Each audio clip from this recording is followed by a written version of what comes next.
Pero el moño rojo ceremonial de permiso de la tierra para poder elaborar platos, tazas y hoyos de barro en la comunidad yaqui de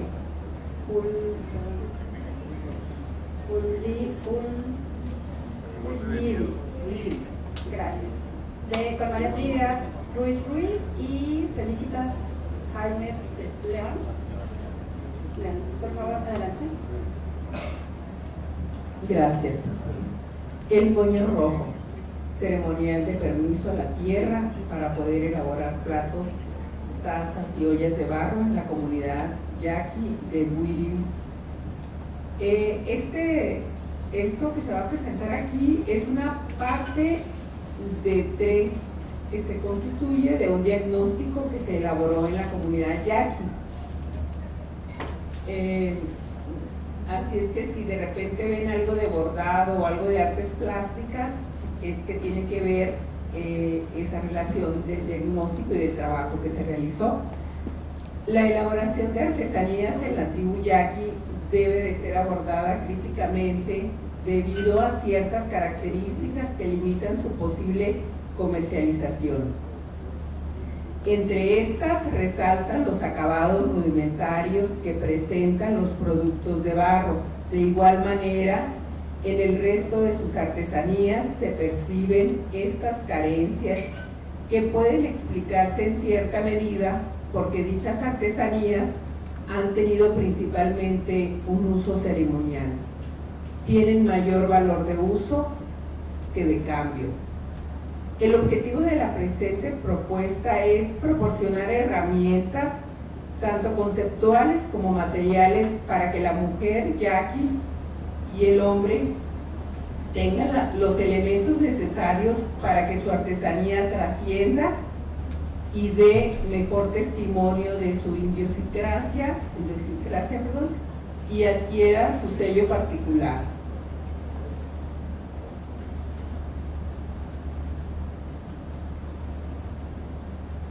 Este proyecto se elabora con el objetivo de sensibilizar a la población de este grupo indígena que se dedica a las actividades artesanales, principalmente para que con el disfrute del arte desarrollen su creatividad y también descubran su talento para desarrollar el trabajo artesanal que desde tiempo inmemorable han realizado.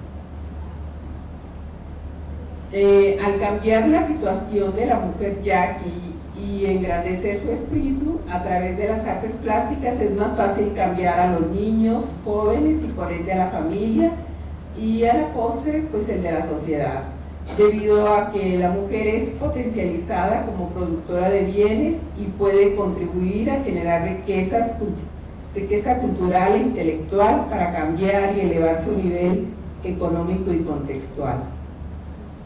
Dentro de la metodología que utilizamos, este proyecto es el resultado de un diplomado mismo que se coordinó con el trabajo de la Dirección de Culturas Populares para realizar el trabajo de campo, donde los encuestadores directos fueron los mismos promotores yaquis y también gente de la comunidad que ellos mismos invitaron. Se seleccionó este proyecto porque se consideró que pudiera ser útil a un grupo muy importante de nuestra población, de nuestra región, de nuestro entorno, en este caso la tribu yaqui. Aunque establecimos el tema, en un principio discutimos sobre el objeto específico y sobre la necesidad de no repetir esquemas como el de otros promotores que se han acercado a la tribu yaqui, con la intención de utilizar a las mujeres como maquiladoras de bordados, pero sin considerar las necesidades, intereses, costumbres y tradiciones de la propia comunidad.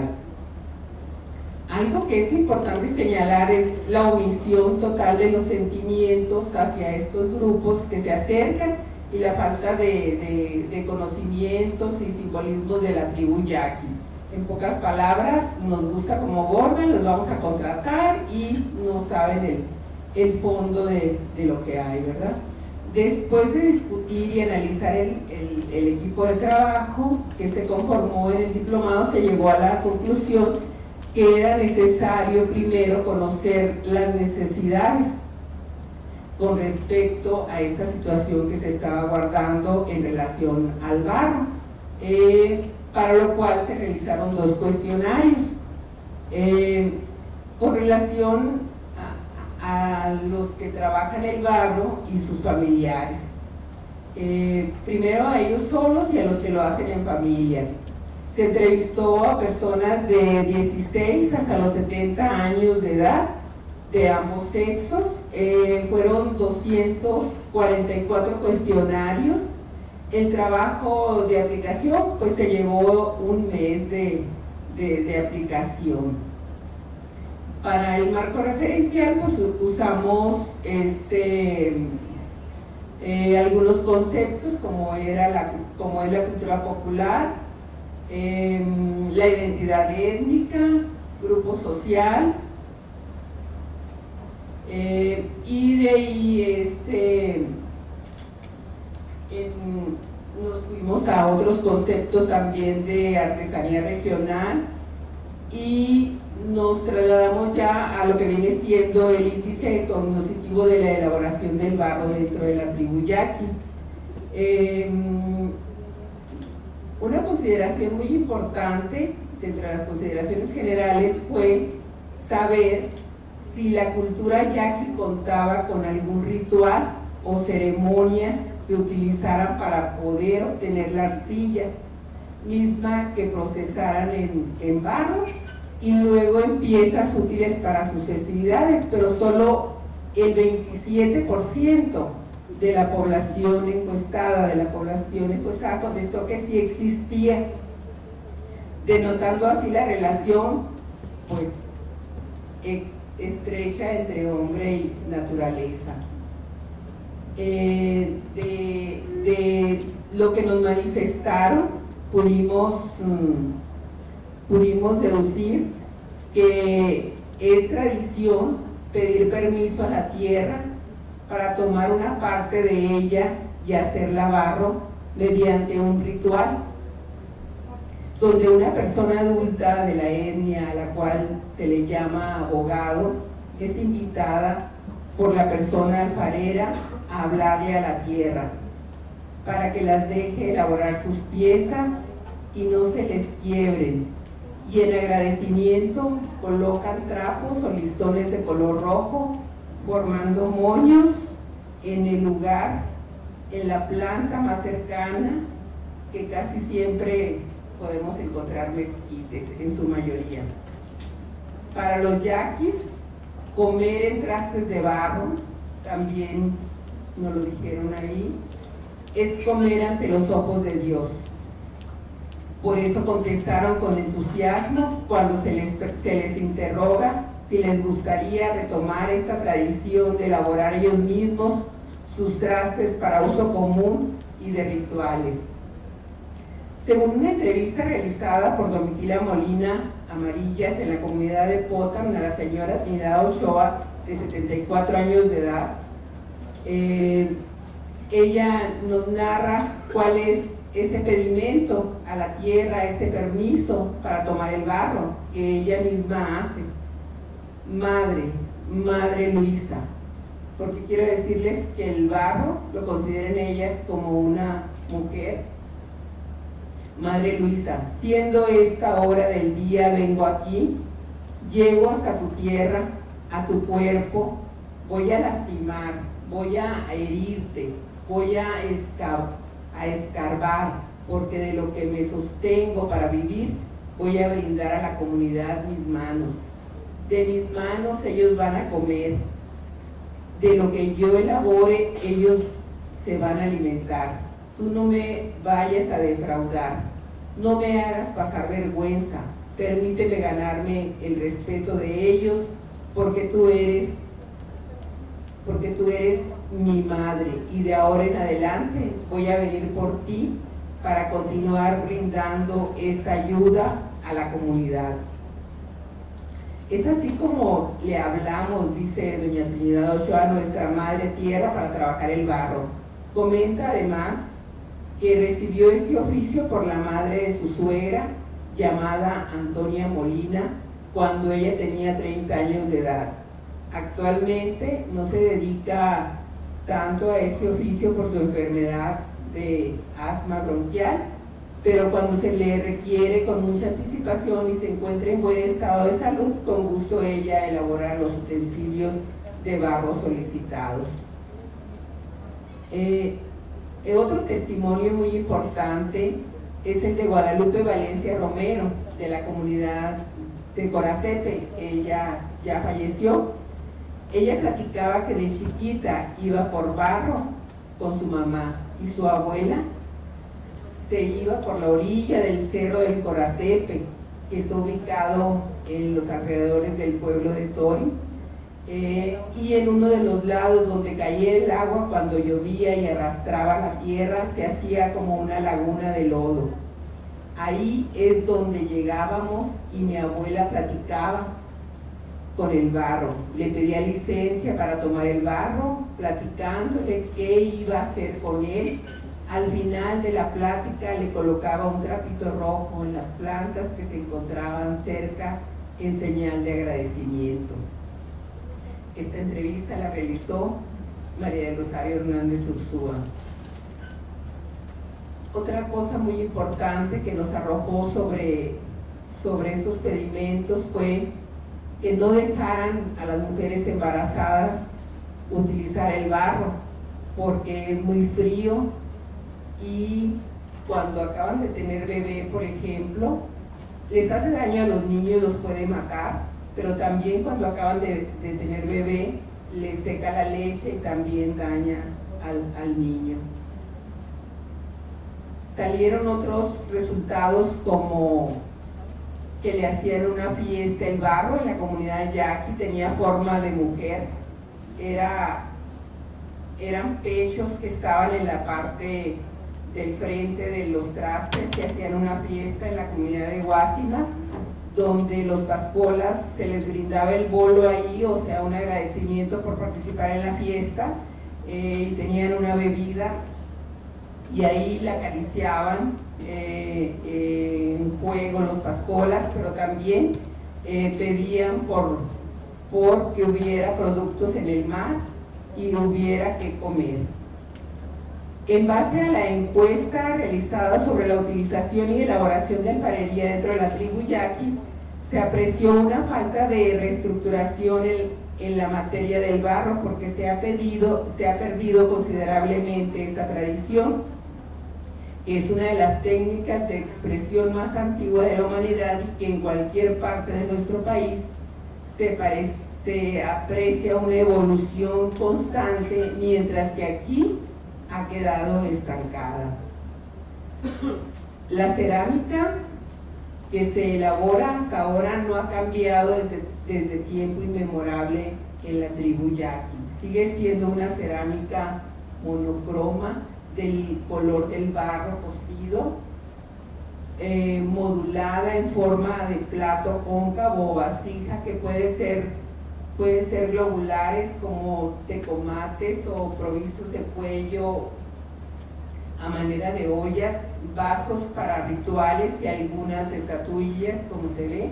Es muy poca la variedad y todo esto sin contar con una decoración plástica. En este aspecto debemos de considerar la falta de práctica en la elaboración de los mismos, debido a que según los datos arrojados, la producción de la cerámica es un proceso que estaba a un paso de desaparecer, y gracias a algunos programas de instituciones como la Dirección de Culturas Populares e Indígenas que se han aplicado a las comunidades, es que a partir desde 1992 se empezaron a volver a iniciar con eso, se iniciaron con esos talleres en el Centro de Cultura de esa comunidad, donde Felicitas Jaime pues es quien ha estado coordinando esos talleres desde esta fecha, y que también ha capacitado a personas de otras comunidades como Tori, como Belén, Popopotam, Raum. En el análisis, propuestas y conclusiones acerca de la utilización del barro en la tribu yaqui, las respuestas que dieron las 244 personas encuestadas acerca de qué tanto conocían sobre el barro fue para poder realizar un diagnóstico de la situación que guardaba la situación del barro en las comunidades yaquis. Se preguntó cuántos tipos de barro conocen y se refirieron al barro de la comunidad como el más conocido y el que está a su alcance, por supuesto. 35% sí conocía lo que era un barro artesanal y el 16% contestó que ninguno, demostrándose con ello que son muy pocas las personas que conocen sobre los distintos tipos de arcilla que existe para elaborar piezas de cerámica. Cuando se les preguntó si sabían dónde hay yacimientos de barro, el 55% saben dónde localizar estos y el 38% no, lo que indica que conocen de dónde se puede tomar el barro en caso de que se les pudiera ofrecer una capacitación acerca de las diferentes técnicas de elaboración de piezas artesanales. Cuando se les pregunta si saben dónde, bueno, cuando se les pregunta si en su familia se trabaja el barro, solo el 9% contestó afirmativamente, el 89% respondió que no lo trabajan. La cantidad de personas que trabajan en el barro, bueno, con esto el resultado se observa que es mínima la cantidad de personas que trabajan el barro y por eso la necesidad de promover pues con urgencia un taller. También fue interesante observar qué objetos elaboran ellos mismos y en qué se utilizan. El 80% respondió que elaboran trastes y utensilios para el hogar, el 9% que hace trastes para fiestas y el 1% hace figuras de animales. Un 1% trabaja en el ladrillo y el 9% no contestó. Con este proceso solo el 7% participa, parte de toda la familia.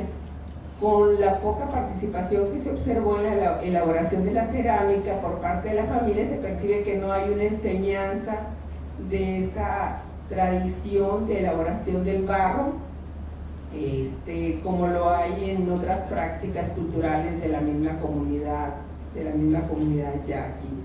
Al preguntarles desde cuándo no trabajan el barro, el 29% dijo no saberlo,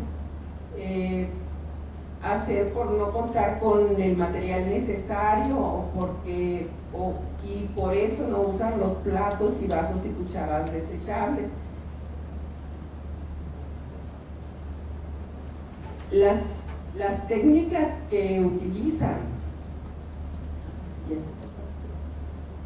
la técnica que utilizan con más frecuencia para elaborar platos es tierra de barro con arena y muñiga, que también salió en la encuesta, y utilizan un molde. Cuando se cuestiona acerca del uso de la pintura, la mayoría respondió que no utilizan pinturas para solamente el 2% contestó que han usado la sata. Esta pregunta es importante porque el color en la cerámica es siempre una forma de expresión y además queda una pieza con mejor presentación para su uso doméstico o con fines lucrativos o comerciales, lo que nos indica que las piezas que ellos elaboran son completamente rústicas. Así también interesaba saber si alguien dibujaba en los trastes de barro que elaboraba y el 99% dijo que no. Se interrogó a los participantes de este estudio si sabían si sabían que es un horno para quemar piezas, y se determinó que tampoco lo sabían, y ahí pudimos observar ahorita en una de las imágenes cómo ellos arriman materiales livianos como choya, además ramas, y en una parte plana los apilan y los queman. Este proyecto es muy importante, porque a raíz de ello nosotros pudimos empezar a generar talleres que se desarrollaron en los pueblos que les mencionaba. Inicialmente comenzó todo en el pueblo de Willis, y en Willis ya son personas inclusive que han contraído matrimonio y que les aprendieron estas técnicas. Entonces se ha hecho un trabajo muy importante por parte de la promotora de Felicitas Jaime, que no le di chance de que hablara, pero más que nada es la experiencia que se ha llevado de trabajar con el barro. Y lo interesante aquí es que esos yacimientos y los permisos que les piden siguen estando de igual forma, como se pudo apreciar en una de las imágenes.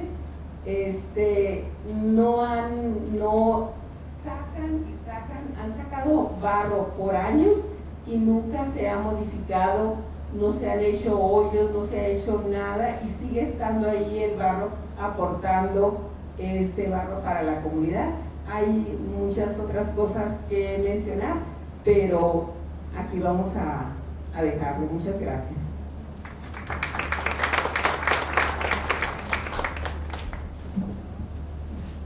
Buenas tardes, mi nombre es Carolina Buenrostro. Ya está mi...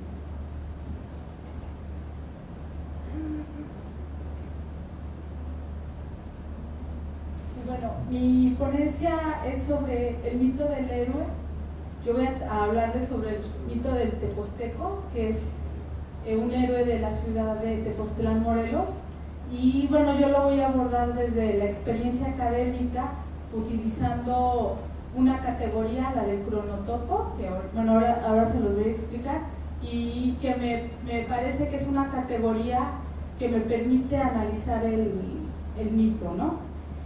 Entonces, bueno, esto es, espero no aburrirlos, porque la historia de la experiencia yo sé que es mucho más interesante, es un poco más académico, pero bueno, es una línea de investigación que trabajo, que es la semiótica de la cultura, y voy a comenzar con una cita que dice así. Es de Yuri Lotman y dice: la cultura, que está ella misma sometida a las leyes del tiempo, a la vez dispone de mecanismos que hacen resistencia al tiempo y a su movimiento. Se halla en funcionamiento no solo el último corte temporal, sino también toda una gruesa capa de cultura de una considerable profundidad, y a medida que avanza en el tiempo, en el pasado, brotan periódicamente focos de actividad, textos separados por siglo. ¿Por qué les voy a hablar les hago esta cita? Porque yo voy a hablar del mito del Teposteco como en varias etapas de la historia. Y esto es a partir de la información recolectada de la tradición oral, es lo que la gente me contó. Y bueno, vemos en los relatos del Teposteco, contados por los pobladores, cómo este personaje reúne la memoria cultural de un pueblo en distintos periodos. El mito del Teposteco más o menos es contado así por la población de Tepoztlán, que me dijeron: el rey Teposteca nace de una princesa que vivía cerca del arroyo de Ixitla, ubicado a los pies del cerro del Teposteco, después de ser preñada por un pajarillo, aunque algunos pobladores me dijeron que fue el viento el que la preñó, Ejeca. Sus padres, disgustados ante su embarazo, lo obligaron a abandonar al bebé. La princesa obedece depositándolo en un hormiguero para que sea devorado por las hormigas, pero estas lo alimentan con gotitas de miel. Ante el fracaso, la princesa coloca al bebé entre las pencas de un maguey, pero este lo alimenta con aguamiel y lo protege del sol. Finalmente, la madre de Tepoztecas lo dejó dentro de una caja en un arroyo, y en el río Atongo una pareja de ancianos lo encuentra y lo adopta. Con esta pareja crece el Teposteca, quienes le enseñan todas las actividades que debía conocer: la agricultura, el uso de las plantas medicinales, el curso de los astros. Lo enseñan a cultivar el huerto y a cazar, y en esta actividad es en la que él se destaca. Y bueno, muchas actividades que son necesarias para que el hombre pueda vivir. Los habitantes de Tepoztlán narran que cuando Teposteca creció, luchó contra el monstruo Xochicalco, al cual entregaban ancianos como tributo para que los devorara. Llegado el turno del padre adoptivo del teposteco para ser ofrecido al monstruo, es el joven quien acude en su lugar y logra vencer a Xochicalco, ya que cuando es devorado por el monstruo, él lo corta con unos pedazos de obsidiana que recogió durante su camino al lugar. Como prueba de su hazaña, se levantó una nube de humo blanco, la señal de triunfo que ofreció a su pueblo, y además liberó a todos los pueblos de la región. En recompensa a su valor, Teposteca fue invitado a una fiesta por la gente de Cuernavaca, cuando regresaba a su pueblo. Cuentan que la gente lo vio llegar vestido de forma humilde y no lo recibió dignamente. Teposteca, molesto, cambió su ropaje por prendas finas, y una vez que fue recibido por sus anfitriones, ensució su ropaje frente a ellos, alegando que agasajaban a las ropas y no a la persona. Sale entonces de Cuanáhuac a Tepoztlán, robando el teponastle, instrumento musical de gran valor para los de Cuernavaca, y vemos cómo al robar esta música y llevarla a su pueblo se convierte en un héroe civilizador, ya que lleva a su pueblo actividades humanas de distinta índole a las de supervivencia, como son la música. Durante su huida, el teposteco origina una gran barranca con su orina para impedir que lo alcancen, lo que le permite llegar hasta el cerro donde habitaba con el instrumento, y ahí lo toca. Después de este mito, que es como el mito de origen del teposteco, del mito de nacimiento, y que también nos habla del mito de origen de Tepoztlán, ¿no? Cómo se fueron formando las barrancas, los pobladores continúan con el relato de esta manera. Y además, en este momento que me cuentan ellos, ya el mito adquiere un tinte histórico, ya que el teposteco lo presenta como el rey sabio que salva a su pueblo durante la conquista española. Se convierte al cristianismo para evitar así que su pueblo siga siendo asesinado, ya que solamente de esta manera lograría la paz.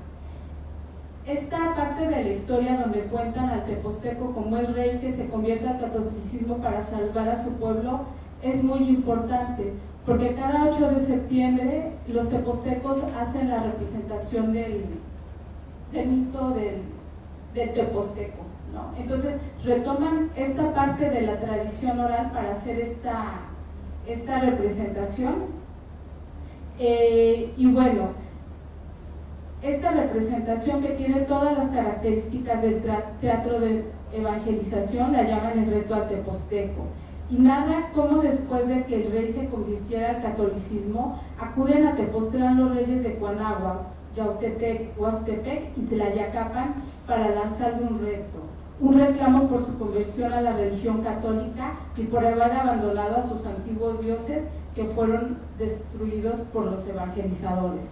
Y aquí encuentro yo una tercera etapa del relato. Yo lo divido así, como la parte mítica, la parte histórica y la parte actual, que reúne a todos los otros relatos y va convirtiéndose en un intertexto, ¿no? Va juntando datos de otras etapas. Bueno, finalmente encontramos la historia contada por los pobladores que relata al teposteco, Dios guardián que habita el cerro que lleva su nombre y donde se encuentra un templo dedicado a su culto. Este es el rol del Dios guardián, el que se desarrolla en la actualidad. Es decir, cuentan todo el relato mítico cuando el rey se convierte, pero actualmente, ¿quién es el teposteco? Es el guardián del Tepoztlán. Y bueno, vemos que en este personaje del teposteco se encuentra un eje articulador de la historia, las tradiciones y la naturaleza de Tepoztlán, ya que para rendirle tributo se le va a ofrendar a su cerro, se le llevan alimento. A él le gustaban las calabacitas muertas en mole verde. ¿Y qué se va a pedir a este cerro? Se va a pedir por el buen temporal, se va a pedir para que haya paz en Tepoztlán, para que se mantenga la unión del pueblo, ¿no? Entonces, él básicamente en esta etapa de Dios guardan, vigila que las normas del pueblo se cumplan, las normas sociales. Si no se cumplen, se enoja. Entonces hay algo muy curioso en su relato. Al llegar a la representación que hacen cada 8 de septiembre, hacen rituales, van a la pirámide de Tepozteco para ofrendar por los vientos, hacen una procesión y hacen una representación. Si llueve durante la representación, es que a Tepozteco le ha agradado lo que ha hecho el pueblo. Y ellos dicen, tiene que llover bonito, ¿no? Si hay viento, es que el Tepozteco esté enojado. Ese día, que es el día que él se convierte a la religión católica, según la tradición oral, es cuando él les indica que si está enojado o está contento con el pueblo. Continúo con mi lectura. Vemos entonces cómo este texto se presenta como un texto complejo, que es complementario y contradictorio al mismo tiempo.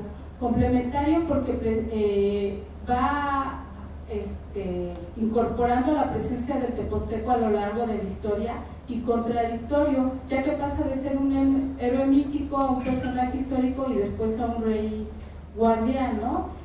Aunque bueno, estas características son propias del relato mítico, ¿no? Hay partes de fantasía, hay partes históricas, entonces bueno, es un relato mítico. Yuri Lotman señala que todo funcionamiento de un sistema comunicativo supone la existencia de una memoria común de la colectividad. Sin memoria común es imposible tener un lenguaje común. Sin embargo, diversos lenguajes suponen diverso carácter de la memoria. Aquí se trata no solo de la diferencia de volumen sincrónico de la misma, sino también de su profundidad diacrónica, es decir, el tiempo actual y el tiempo que se va estudiando, que se va acumulando, ¿no? Podemos formular la tesis: cuanto más complejo es un lenguaje, cuanto más ajustado está para la transmisión y producción de información, más compleja, tanto mayor profundidad debe poseer su memoria. Y bueno, ¿por qué les hablé del cronotopo? Para hacer el análisis yo retomo a Michael Bakhtin, que él habla del cronotopo en la literatura, pero bueno, yo lo voy a retomar para la antropología, ¿no? Este autor retoma este concepto de las matemáticas y de la teoría de la relatividad y la aplica a la literatura. Este concepto se refiere a la conexión esencial de relaciones temporales y espaciales. Es importante para nosotros el hecho de que se expresa el carácter indisoluble del espacio y del tiempo, el tiempo como la cuarta dimensión del espacio. Entonces, bueno, la característica del cronotopo es que los elementos del tiempo se revelan en el espacio, y el espacio es entendido solo es entendido a través del tiempo. Y bueno, este autor lo utiliza para caracterizar la literatura, va hablando del cronotopo de la novela de caballería, de la mitología, y va utilizando varios conceptos para caracterizar el cronotopo. Ahora les voy a enseñar cómo lo hice yo para utilizarlo para la antropología y para la tradición oral.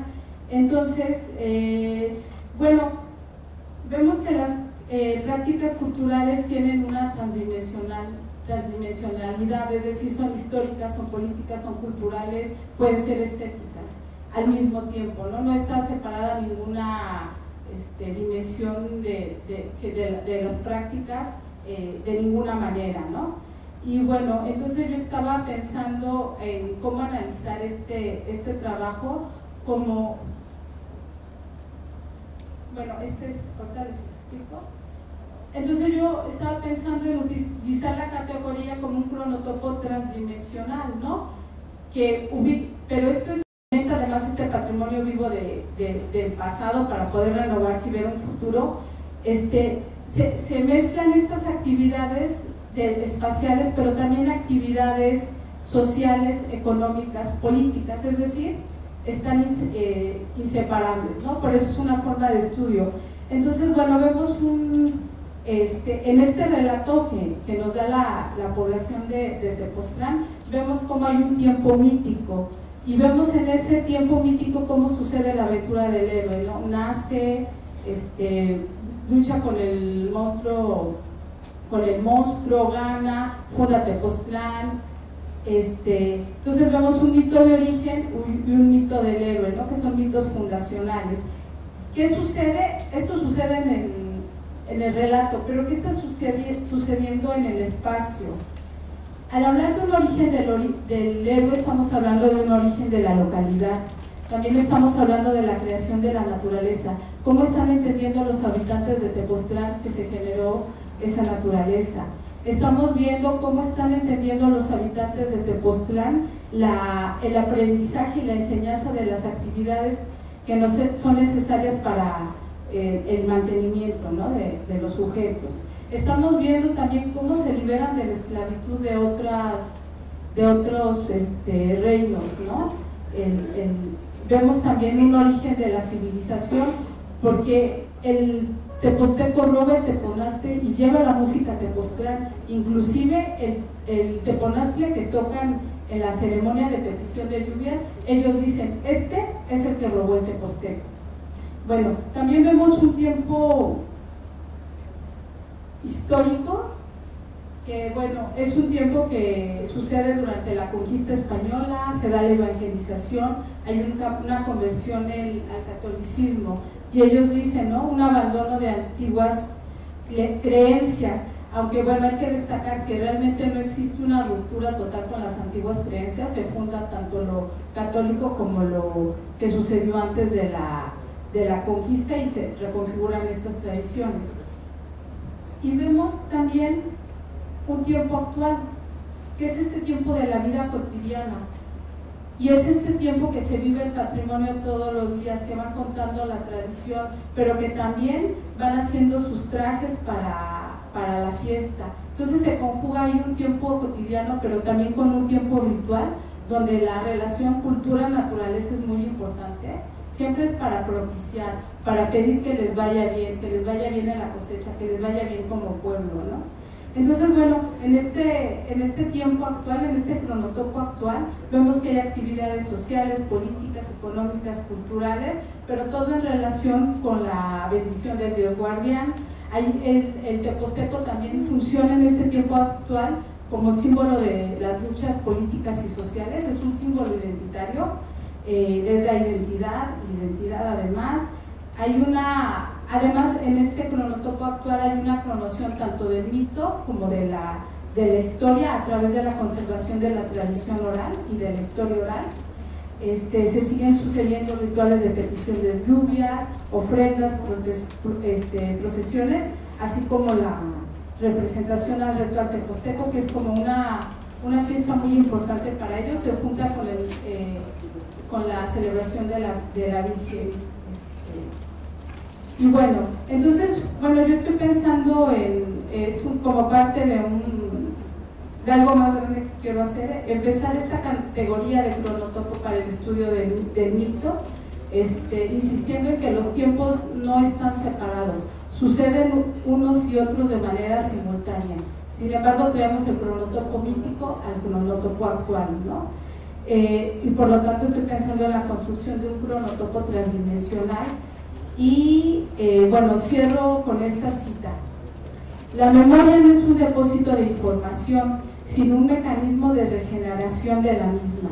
En particular, por una parte, los símbolos se guardan en la cultura, llevan en sí información sobre los contextos o también los lenguajes, y por otra, para que esa información se despierte, el símbolo debe ser colocado en algún contexto contemporáneo, lo que inevitablemente transforma su significado. Así pues, la información que se reconstruye se realiza siempre en el contexto del juego entre los lenguajes del pasado y del presente. Muchas gracias. Muchas gracias a Carolina Buenrostro. Y tenemos 10 minutos para preguntas y respuestas. ¿Hay alguna pregunta? Por favor, por aquí.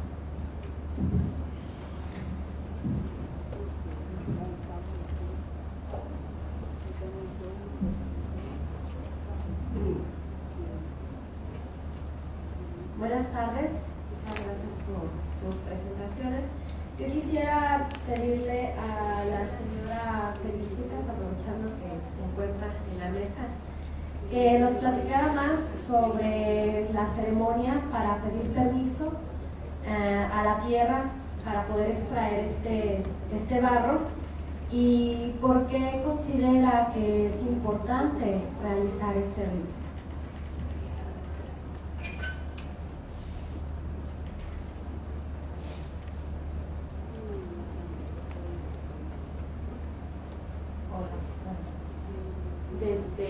Pues para poder hacer los platos, lo de barro, tiene que pedir permiso, porque si no pides permiso no te salen bien las piezas, pues, porque se quiebran.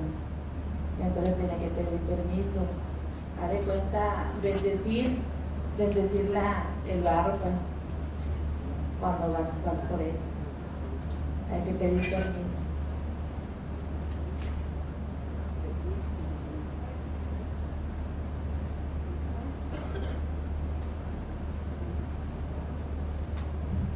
Bueno, yo he tenido algunos contactos con la comunidad de yaquis también, ¿no?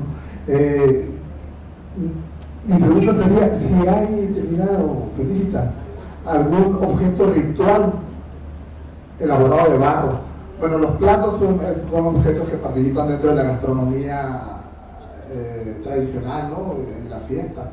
Pero si habría un objeto ritual de barro en las comunidades yaquis.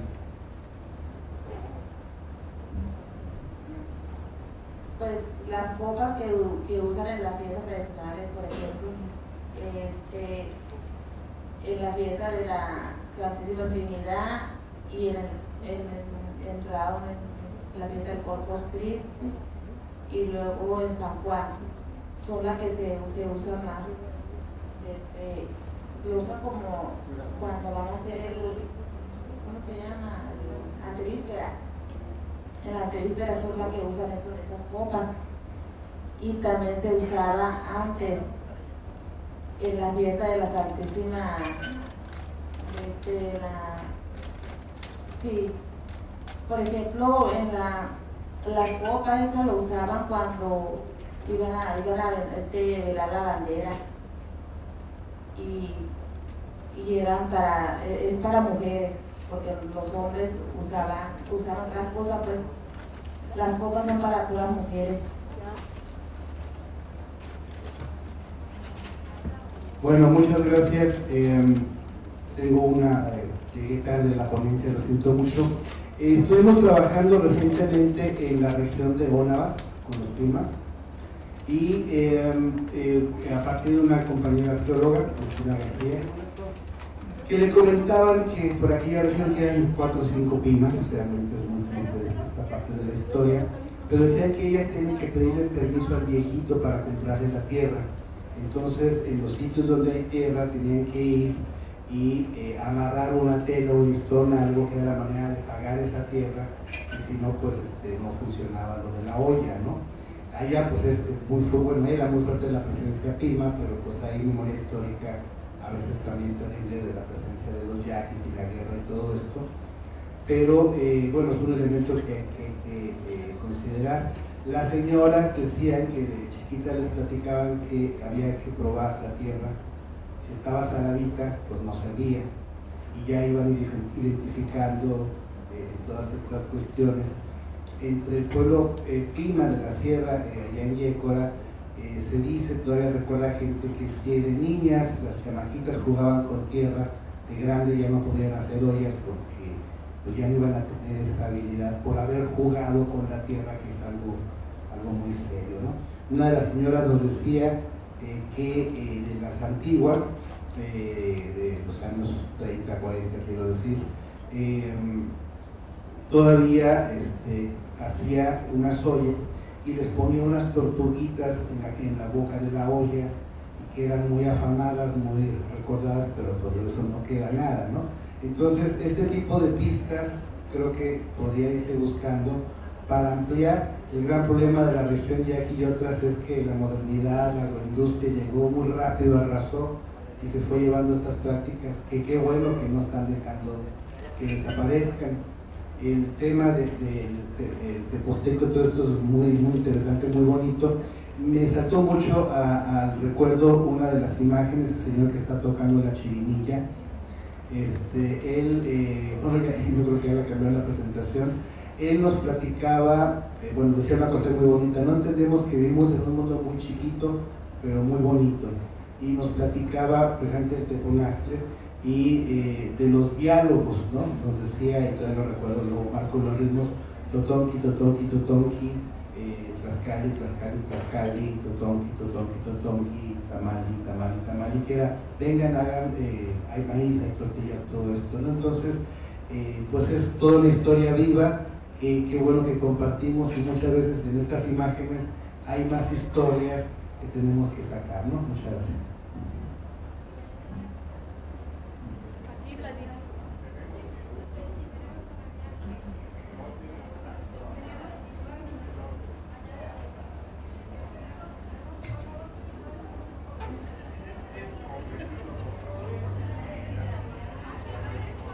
Sí, nada más, sí, voy a ser muy concreto.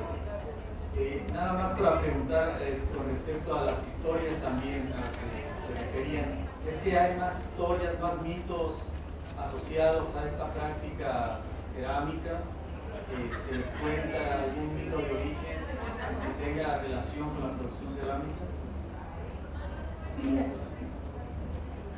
Sí hay más material, nada más que en esta ocasión solamente lo enfocamos básicamente al pedimento del permiso, y cuando se ocupe el abogado, y también lo del moño, del trapito o listón, pero sí hay otros relatos. Ahorita un poco por lo que comentaba también Alejandro, hay todavía vestigios de ollas. Por ejemplo, en Wilby se tiene una olla que se usó, iba a decir la primera fiesta de la Santísima Trinidad, porque recordemos todos los levantamientos, todo lo que fueron objetos, los mismos yaquis se dejaron de hacer las fiestas. Entonces eso provocó pues que un poco se perdieran. Al volverse a hacer, está, por ejemplo, la olla que hicieron ahí mismo en la comunidad, está en el pueblo de Wilby, la que se usó en una de las fiestas de la Santísima Trinidad. De igual forma hay otra olla muy importante en Loma de Guamuchi, y otra en Torín. Son ollas muy resistentes que tienen una de ellas tiene más de 100 años y son parte de esos vestigios de la elaboración del barro. Y sí hay, Miguel, más mitos en relación al barro. De hecho, algo que nos llamaba mucho la atención era historias que nos contaban la gente de la comunidad de cómo les habían enseñado las abuelas a que si empezaban un plato no tenían que levantarse del lugar, porque entonces el barro se enojaba y el plato se quebraba. Bueno, quiero hacer un comentario con relación a la ponencia del mito, del héroe. Hace mucho tiempo también hice un trabajo con Vladimir Pro y analicé un cuento yaqui. Sí, tuve muchos aciertos y desaciertos, te voy a decir, porque lo que se recomienda aquí desde el punto de vista metodológico es que se reúnan bastante cuentos sobre el origen, por ejemplo, mitos de origen, para ver cuáles son las similitudes y las diferencias. A esa conclusión yo llegué después de haber hecho el análisis de un solo cuento, que hacía falta algo ahí. Y por otro lado, también cuando recibí un curso de glifos, estudio de glifos de imágenes prehispánicas, tienen una interpretación muy particular, de difícil interpretación si uno no conoce la simbología. Porque, por ejemplo, cuando dice uno, con un cuchillo de pedernal atacó al monstruo, puede ser una serpiente, una ballena, lo que sea, pues parece ser que no es un cuchillo de pedernal, sino que te está indicando el año en que sucedieron las cosas, que es el año 1. Sale una nube de humo rojo o azul, también te están indicando los lugares donde sucedieron las cosas. Entonces, por eso la semiología te ayuda y a veces no te ayuda del todo para la interpretación de estos mitos, pero yo en todo caso lo que sugiero es reunir un corpus suficiente para saturar las similitudes y diferencias. Gracias. Sí, muchas gracias. Sí, de hecho es como un proyecto, es como un primer acercamiento. Estoy retomando el mito desde la tradición oral para esto, ¿no? O sea, no me metí para nada ni con códices, o sea, he visto otros mitos del Teposteco, lo relacionan con el dios del pulque. No, solamente me metí con la tradición oral para presentarlo como el patrimonio cultural y material, ¿no? El patrimonio vivo. Y de hecho no he hecho análisis semiótico, porque más bien estoy identificando en este primer momento como los tiempos y espacios que están en concordancia. Y muchísimas gracias por el dato para retomar. Tenemos 4 minutos y una pregunta más y terminamos. Por favor. Bueno, Chuela, Antolín, ya digo nada más para agregar en la ponencia de las compañeras licenciada Trinidad Ruiz y Felicitas, el plato no nada más es para alimentar, sino para ofrecer otros ritos. El plato de barro se usa para hacer sahumerios con mezquite y con otras plantas. Este rito es cuando alguna persona fallece, entonces se pasa sobre ese plato por los aromas para de alguna manera ayudar en ese proceso de dolo de familiares directos de un difunto. Esto cada familia lo sabemos y lo practicamos inmediatamente después de sepultar a la persona, ¿no? Al ser amado, y ayuda, pues es como, lo voy a decir así, como una vacuna para la depresión, porque en esa situación el cuerpo puede ser, se puede afectar pues de cualquier infección por la misma situación que tiene en ese momento. Entonces es una protección donde se utiliza este barro con unas plantas de la misma región y se purifica de alguna forma, y también es el proceso que se utiliza para las copas, pero durante el inicio de las fiestas patronales solo de 3 pueblos de aquí, del pueblo de Ram, Potan y San Juan. Es un día antes de la antevíspera, ya que las fiestas son por 4 días consecutivos. Eso se hace como a las 9:10 de la noche, a la luz de una vela y con los maestros y cantores y los principales, que son los fiesteros. Muchísimas gracias. Sí, ya se acabó el tiempo. Muchísimas gracias a todos los asistentes. Muchas gracias a María Trinidad, a la señora Felicitas y a Carolina Buenrostro. Muchas gracias a todos.